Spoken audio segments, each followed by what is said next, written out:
Our first guest tonight says the president can order the NSA to install any wiretap of anyone at any time, and he does not require a warrant. Joining us tonight, Fox News senior judicial analyst Judge Andrew Napolitano. That statement, Judge, has just cleared away, it seems like an endless amount of underbrush surrounding this story. I'm sorry for the misunderstanding that there is around this story, but the statute is very clear. This is the statute that creates the FISA court, the Foreign Intelligence Surveillance Court. And that statute says, notwithstanding anything in this statute, the president may order the surveillance of any person in the United States of America upon the filing of a certification by the Attorney General that it relates to national security, a filing that nobody can read, not even the judges with whom it is filed. So I don't know if this happened, but the notion that President Obama would have had to ask the FBI to get a search warrant, out of the question. The FBI has nothing to do with this. They're interested in law enforcement. The idea that he would go to a FISA court to do this, out of the question. Why would he go to the FISA court to get a warrant to do something that he himself has the right to do? The attitude that they actually had to tap Trump, out of the question. Because every phone call on every mobile device and landline, every keypad touched on every mobile device and desktop, every piece of digital information that flows into, out of, or through the United States on fiber optics, captured in real time digitally by the NSA. The NSA is in the Pentagon. It works for the president. It is a military entity. He says, I want a transcript of what Donald Trump said to Lou Dobbs on, fill in the date, I'm making this up hypothetically.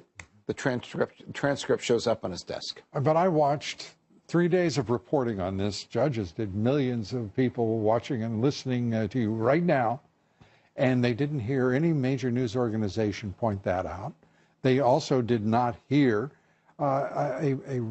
any representative of President Obama categorically say that there is no way that we would have permitted the President of the United States to wiretap, to surveil, to read the emails of a candidate for president. The way the intelligence community has been selectively concealing and revealing in a way to manipulate Donald Trump and to infuriate him and to embarrass him. It wouldn't surprise me if there are people in the intelligence community that might do the same to the former president if he throws them under the bus. The statement that you just read from his spokesperson, Kevin Lewis, said the president didn't interfere in any Justice Department investigation. This wouldn't have been a Justice Department investigation.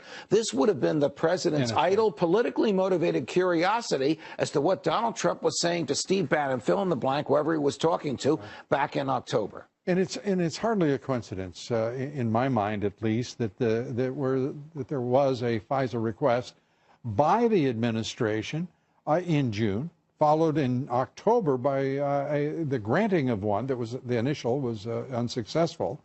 But in October, which just happens to be the same as the second debate, October 10th, in which he said that he would be putting, he being the prospective president, Donald Trump said he'd put Hillary Clinton in jail. It looks like there could have been a reaction within the administration, that there could have been a reaction that was that led to the tapping of his phones, the reading of his computers, whether it contained email or what other data. You used a phrase in your introduction which has entered our parlance in the past month or so, but really has been around for many, many years, since 1947, the deep state. Right. The part of the government that never changes, no matter which party controls Congress and which party is in the White House. There are many, many aspects of the deep state. We're talking about the intelligence community deep state. People in the intelligence community that have access to so much information about everyone, they can manipulate the president of the United States.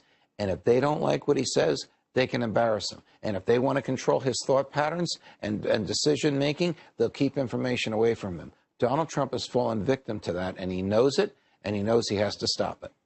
And this is his way of stopping it, by directly engaging on the issue, by saying exactly what, by the way, is inferentially provable throughout, whether it be the reporting of the New York Times, the National Review, hardly a Let me tell you, his suggestion for a congressional investigation of the intelligence community is the last thing his enemies in the intelligence community want.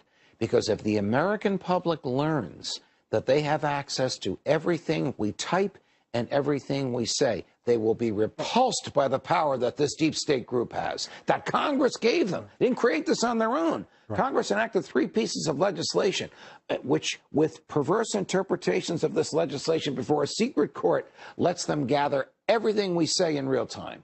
Is there any doubt in anyone's mind? Have we got a list of the number of instances in which the Obama administration has gone beyond the pale in surveilling, in tapping phones, in reading computer data and messaging? We do not have that. They tapped the phones of our colleague, Jimmy Rosen, and eventually admitted that they were wrong when Rosen exposed them. And journalists of the Associated Press. And people forget this. Dianne Feinstein, then the chairman of the Senate Intelligence Committee, in 2014, they are still looking at the reality. The CIA went in and surveilled the computers of the Senate and Intelligence Committee. You had spies spying on each other. Well, yes, but what you had was the executive branch and the CIA spying on the Senate of the United States, which is beyond any kind of acceptable. So if anybody thinks that if you'll surveil journalists, if you will spy on U.S. senators, why would they hesitate to spy the Obama administration on a presidential candidate? Great argument. Throw in generals in the Pentagon and justices in the Supreme Court. One of the FISA court warrants that I saw was, quote, for every customer of Verizon in the United States. That's 113 million people, including most of the federal government. The metadata that the NSA was collecting under precisely that direction. It's unbelievable. But less so, I think, these days, because we are just seeing example after example.